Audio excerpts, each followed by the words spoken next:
To you about a tool that I've been using during CDL. It's called Pear, and I have found it very useful, and hopefully you will too. And this is how I use Pear to differentiate content. Before we dive into Pear, I wanted to give you a little background about differentiating content, and this comes from Carol Ann Tomlinson's book, How to Differentiate Instruction in Mixed Ability Classrooms, on pages 72 and 73. So when you're differentiating content, you can think of it in two ways. You can adapt what we teach to our students, or you can adapt or modify how we give students access to what we want them to learn. And when setting up the Pear lessons every day, I use both to differentiate. I adapt what I teach, and I adapt or modify how students have access to what I want them to learn. And I will discuss that more as we go.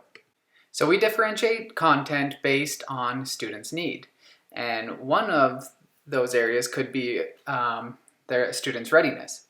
So in the beginning of the year, I always do a phonics screener, spelling inventory, check their independent reading level, look at their records, and use pre-assessments to determine where they're at and how I'm going to get them to where they need to be.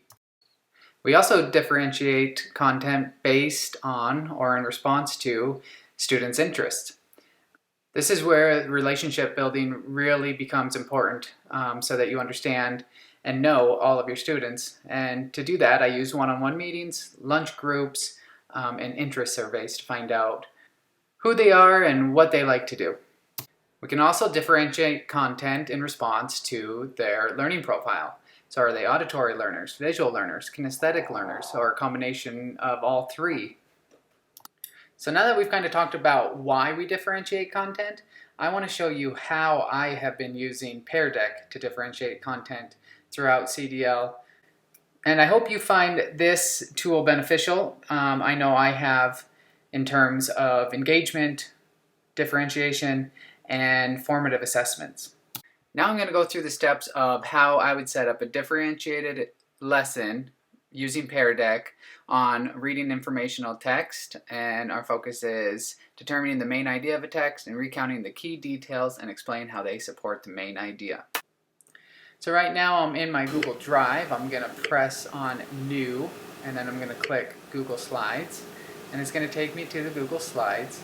And on the Google Slides, I'm going to find where it says Add-ons and click on Pear for Google Slides, and then I'm going to click on Open Pear Add-on. For the standard of main idea and key details, Wonders provides this passage here, and just looking at it, I know that even our best readers would be a little bit intimidated by this, so I am going to, right off the bat, I'm going to modify how I give the students access to what I want them to learn. So I'm going to break this down into more manageable paragraphs for them to read, manageable chunk for them to start with. And another thing that I am going to do is add audio to this slide. So I'm going to record myself reading these two paragraphs for the students. So by doing that, I would just click audio, add audio to slide,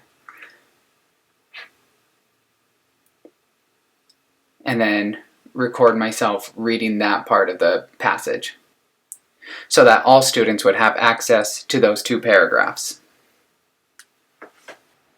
Okay, so now I included the audio, I included myself reading that passage, and another thing that I can do to add even or provide even more access for the students is to actually type out everything that is written here, and the program will do immersive reading so that anything that's typed, it will highlight and read back to the students who choose that option.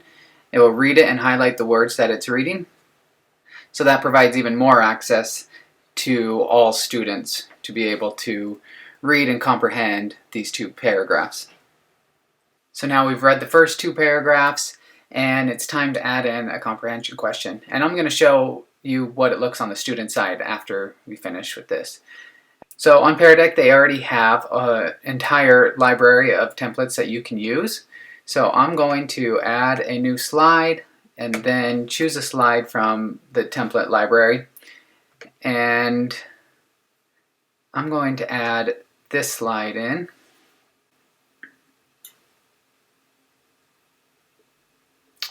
And it says draw or type 2 things you learned in today's lesson. So all of these are customizable. So I'm going to say, what was the main idea from paragraph 1? And now students have the opportunity. They can either draw on the slide or they can type their answer. So I might either give them the option of drawing or typing, I might have them do both, or I might assign all students numbers, either 1 or 2, and I'll say 1s, go ahead and type, 2s, go ahead and draw what you think the main idea was. This differentiation would work well for most of my students, but in 3rd grade I still have some students who are reading closer to a kindergarten level, and this might not work well for them. So I would create another lesson that was differentiated even more and adapt what they're learning, so they're still going to learn main idea in detail, but I would include something that they would be successful with. So I'm going to make a completely new presentation, and now I'm going to share a video that I made about sea turtles and include that in the slide. So now they can listen and read the story along with me as I read to them. So now I've included a graphic organizer for the book Sea Turtles and for them to answer. And I'm also going to add in text. Remember, anytime you add in text, it does immersive reading, and so they just click on it and it will read it to them. So I'm going to say the main idea of this story is, and then I'm also going to add in the text so they can type in their answer. So now they can type in what they think the main idea of this story is. Okay, so our next step is to start the lesson. Click on Start Lesson, and we get the option of student-paced activity or instructor-paced. So if it's student-paced, they get to click through the slides and answer it at their own pace. If it's instructor-paced, I control when the slides move. So I'm going to do instructor-paced here. Then a few different options come up on how to share it. I always use give students a link.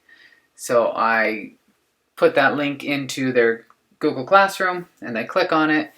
And here's what it looks like on my end. And I see that I have one student in my class right now. This is the slide that they're on. As you can see, that's also the slide I'm on. So if after they read it, then I'm going to go to the next slide, and in real time it will show me how the students are answering. So maybe the students in group 1 are typing their answer, and maybe their answer is nature can inspire ideas. And maybe the students in group 2 are drawing the frog's feet. The thing I'm going to show is what it looks like on the student's end. So it always starts with the question, how are you feeling today?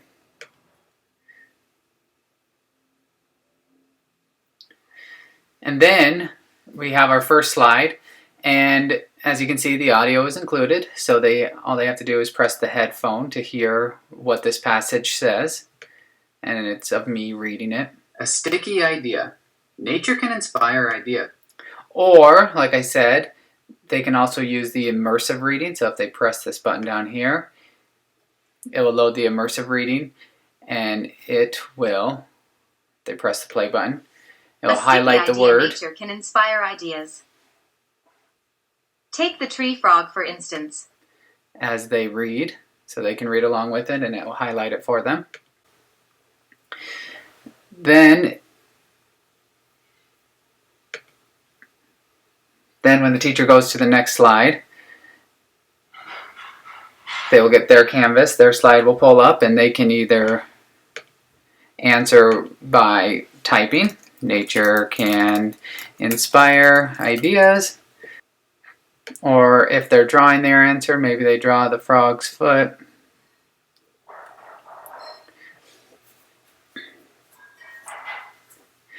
Either way, this gives them different ways to answer the questions, and it gives them access to the information that I want them to learn, and it shows me also what they are learning in real time. Thanks for watching my presentation. I hope it shows that Pear Deck can be an effective tool for differentiating content, especially in a virtual learning environment.